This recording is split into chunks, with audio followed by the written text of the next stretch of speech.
Day 26, 27, 28.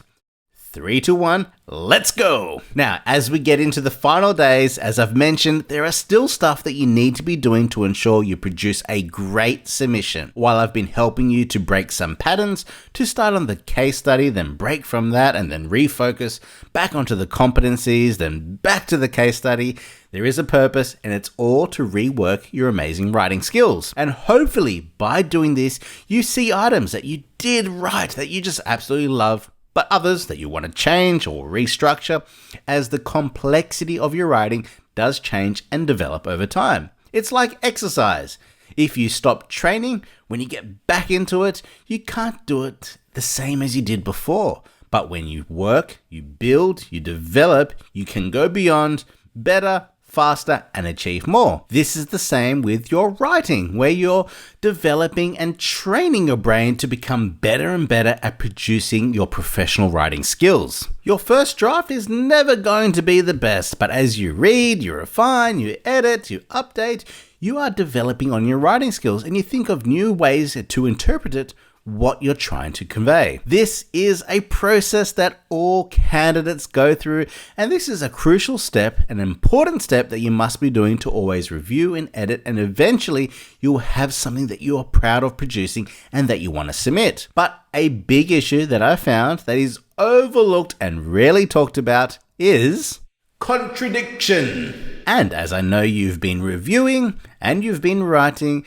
and you have been producing an amazing submission, we might write certain words or phrases or hint towards something in our competencies or case study that does contradict. We can do this unintentionally and can write something with reference to laws or acts or legislation or guidance notes that we said that we have used. You may also have done this when you're trying to be very clever and smart and use certain words but accidentally use them out of context. You may have also used older information or knowledge that has been updated or changed as time progresses. Or when you have read or learned something, you might have taken that as 100% truth. That is something that you believe to be true, and then you write it down, but actually it is wrong. So it's very important that when you are reviewing your total submission, you need to ensure that the level and the scope of activities you are describing is consistent with what has been detailed in the summary or the case study. But for example, if you said that you advised your employer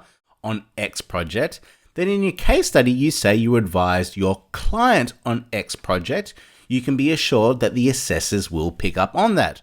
Or if you mention that you have used a certain process, then in your case study or summary, you say that you've used a different process for that same competency, just be noted that the assessors will pick up on this and will have further questions to ask. So I'm sure you can gather where I'm going with this. And when you are up to date with the most recent draft of your whole submission, the summary and the case study, and as I'm sure you have been using subheadings in your case study to review those competencies in your summary, and then in your case study to ensure that your written evidence being put together, that you're not making any omissions or any contradictions. Now, I've always said your counselor is very important and they are still important in this process, but you are in charge and you need to spot these and you need to make these edits. Your counselor is there to advise and not to write your submission. These are your action items.